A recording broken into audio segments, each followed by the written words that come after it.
एक औरत का सम्मान अगर आप नहीं कर सकते तो समझिए कि आप अपने माँ का सम्मान नहीं कर रहे, क्योंकि आपकी माँ के साथ अगर ऐसा हुआ होता तो आप पैदा होते नहीं होते। इस धरती पे देखिए, मैं उनको खोदता था इसलिए ताकि वो कम से कम भाभी को अपना ले। मैंने बहुत बीच में बात बोली, आप नाम लेने से हिचक रहे खेसारी नहीं, मैं उनको खोलता था। इसे मैं बीच में अखिलेश बाबा के घर पे ही गरीब प्रदेश में मैंने एक बात बोल दी थी। वो बोलते हैं कि सोहर बजाओ जब बात हुई थी। मैं बोला कि आपके घर में सोहर नहीं हो सकता। मैं इसलिए बोला था वो बात कि ताकि इस बात को उनको लगे और वो भाभी को अपना के और मेरे बात को झूठा साबित कर दे। मेरा विषय वो नहीं था, मैं बद्दुआ नहीं दे रहा था, मैं उनके लिए ये सब इसीलिए बोला था ताकि मेरे बातों को अमन करके कम से कम अपनाए और मेरे बातों को खेसारी को झूठा साबित कर दिया कि देख तू बोलता था ना कि मेरे घर में सोहर नहीं होगा, आज देख मेरे घर में सोहर होता है। उससे बड़ी खुशी हम लोगों के लिए क्या है? ये बताइए कि अगर दोनों को एक हो जाए तो उसमें मेरा क्या फायदा है? ये फायदा तो उन्हीं दोनों को होने वाली है। अगर वो दोनों अलग हो जाते हैं तो उसमें मेरा क्या लॉस है?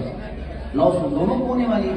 चाहे आप सब जितने भी पत्रकार बंद हो, आप लोग उनके बारे में बात करते हैं तो उनके भलाई के लिए करते हैं, ऐसा नहीं।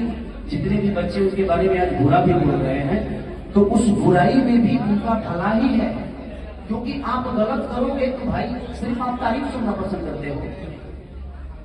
मेरे कहने का मतलब कि जब तक किसी भी चीज की आलोचना नहीं होती है ना, इंसान अपने अंदर सुधार नहीं करता।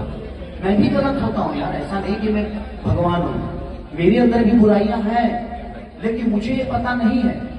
आपको बताना पड़ेगा कि भैया आप यहाँ पे गलत हैं, क्योंकि आपकी कोई भी चीज आपको समझ में नहीं आती है, लोगों को समझ में आती है कि आप कितने सही हैं और कितने गलत हैं।